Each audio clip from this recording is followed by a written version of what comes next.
Assalamualaikum to my name is Zanaria.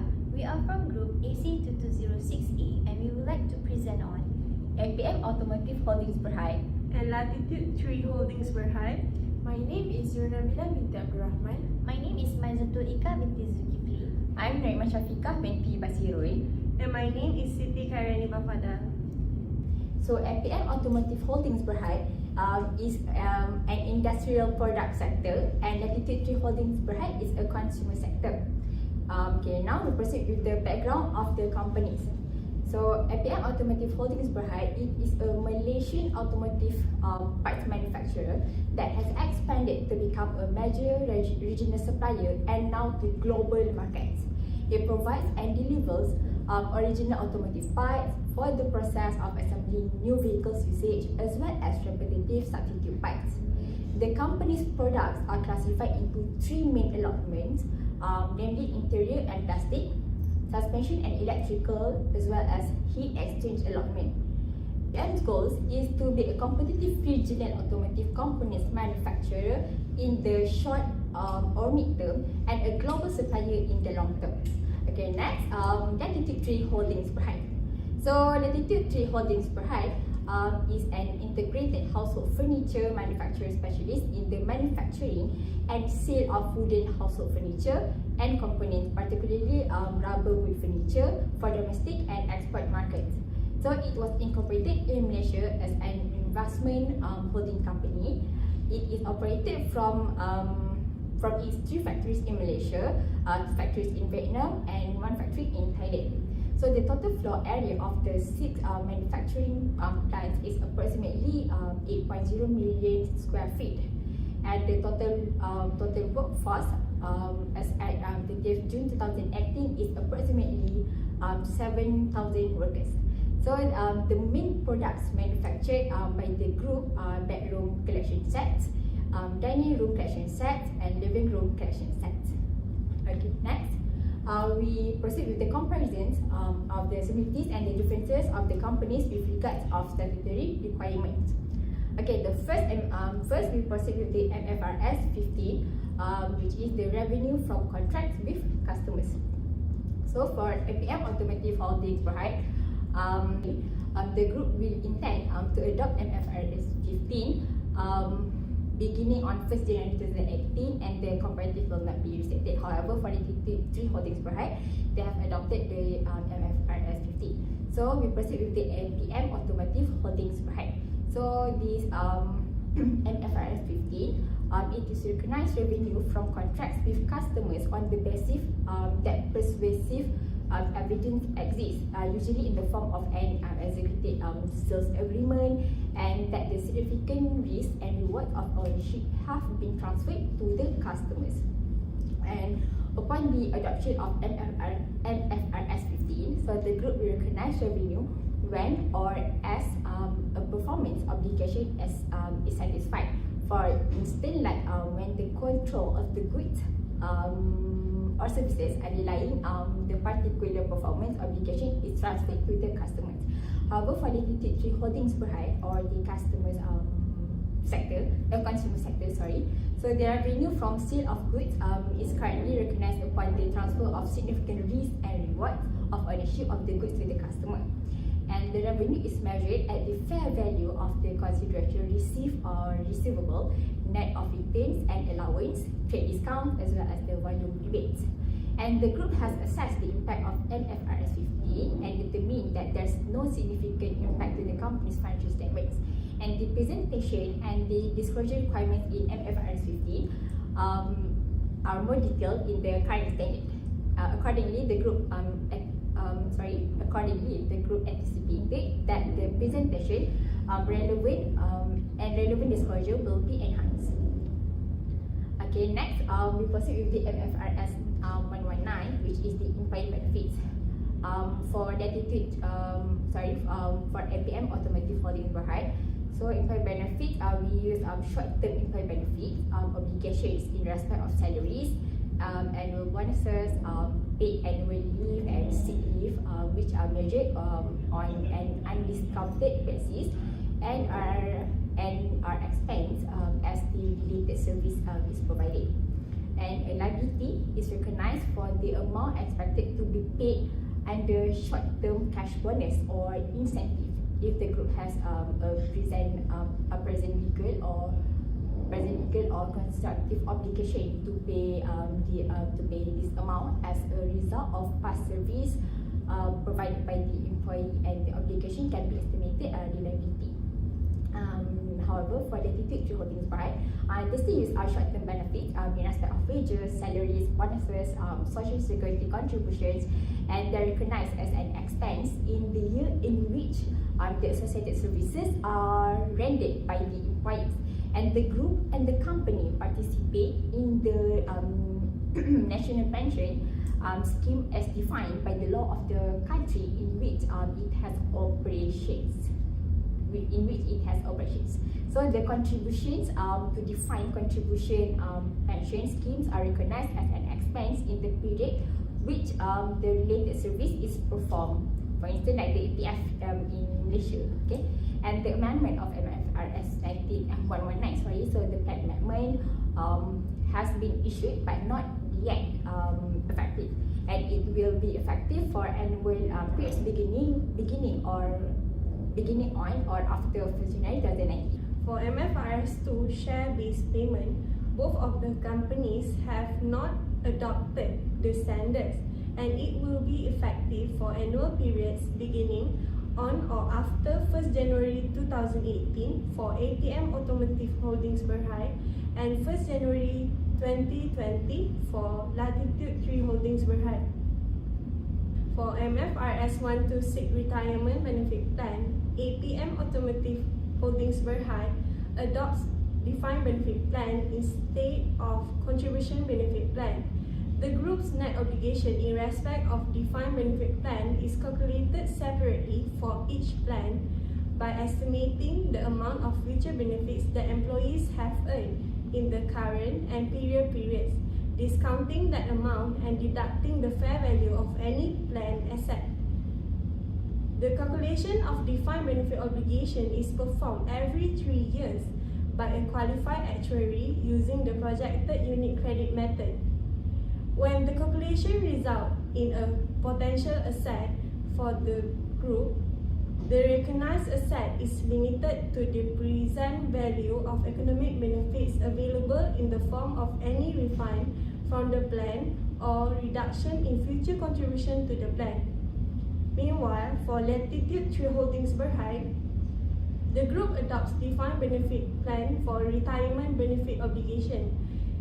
They estimate and recognize the obligation of employees' retirement benefits for which a foreign subsidiary shall have to pay in accordance with the labour law of Thailand by profitability that employees will work until retirement age. Next, we move on to MFRS 7 Financial Instruments Disclosure.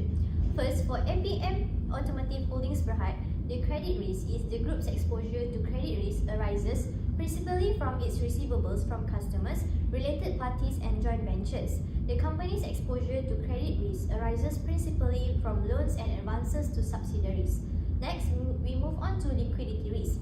Liquidity risk, the group maintains a level of cash and cash equivalents and bank facilities deemed adequate by the management to ensure that as far as possible that it will have sufficient liquidity to meet its liability when they fall due. Next, we move on to Latitude 3 Holdings Bhd. The credit risk, it minimizes credit risk by dealing exclusively with high credit rating counterparties. And for its liquidity risk, it manages their debt maturity profile, operating cash flow, and the availability of funding so as to ensure that refinancing, repayment, and funding needs are met.